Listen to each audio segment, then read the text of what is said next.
বর্তমান যুগের চিকিৎসা ব্যবস্থায় খরচ প্রচণ্ড বেড়ে গেছে।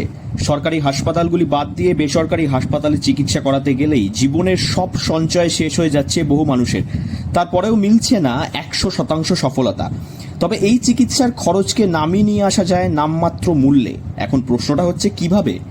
বাঁকুড়া জেলার মেডিকেল অফিসার এই প্রশ্নের উত্তরে বললেন, হোমিওপ্যাথি চিকিৎসা ব্যবস্থা। বিশ্ব হোমিওপ্যাথিক দিবস হলো 10 এপ্রিল, কিন্তু লোকসভা নির্বাচনের কারণে সেই দিনটি পালন করা হয়নি বাঁকুড়ায়।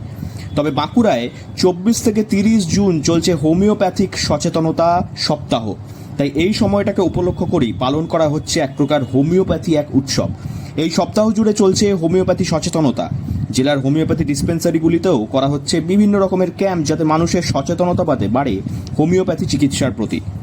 হচ্ছে এখন আমাদের যে স্বাস্থ্য ব্যবস্থা কিন্তু হচ্ছে খুব খরচা সাপেক্ষ, খুব কম খরচে হোমিওপ্যাথিতে কিন্তু সাধারণ যে রোগগুলো আছে সেগুলো কিন্তু সারিয়ে তোলা চায়। এবং এমন কিছু রোগ আছে যেগুলো হয়তো সার্জারি দরকার আছে, সেগুলো কিন্তু হোমিওপ্যাথিক চিকিৎসার সাহায্যে কিন্তু আমরা নির্মূল করতে পারি। ওই জন্য আমাদের যে এখানে হোমিওপ্যাথিক যে ডিসপেন্সারিগুলো আছে জেলায়, প্রত্যেক জেলায় ওই জন্য এই ধরনের সচেতনতা শিবিরে বিভিন্ন ধরনের ক্যাম্প করা হচ্ছে।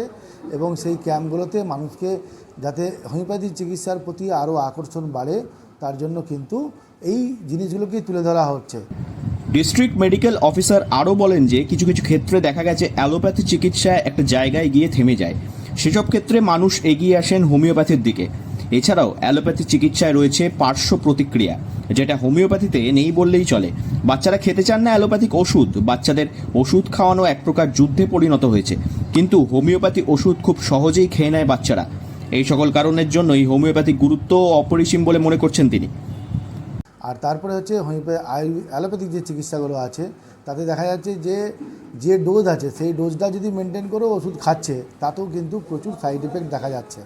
তো এই যে পার্শ্ব প্রতিক্রিয়া একটা অ্যালোপ্যাথিক চিকিৎসার যে বিষটা মানুষের মধ্যে যে ছড়িয়ে যাচ্ছে, সেটাকে যদি ওভারকাম করতে হয় তাহলে মানুষকে কিন্তু হোমিওপ্যাথিতে আসতে হবে। ক্রিয়া নেই, বাচ্চারা খুব সহজেই কিন্তু অ্যালোপ্যাথিক ওষুধ খেতে চায় না, কিন্তু হোমিওপ্যাথিক ওষুধ সঙ্গে সঙ্গে খেতে চাইবে।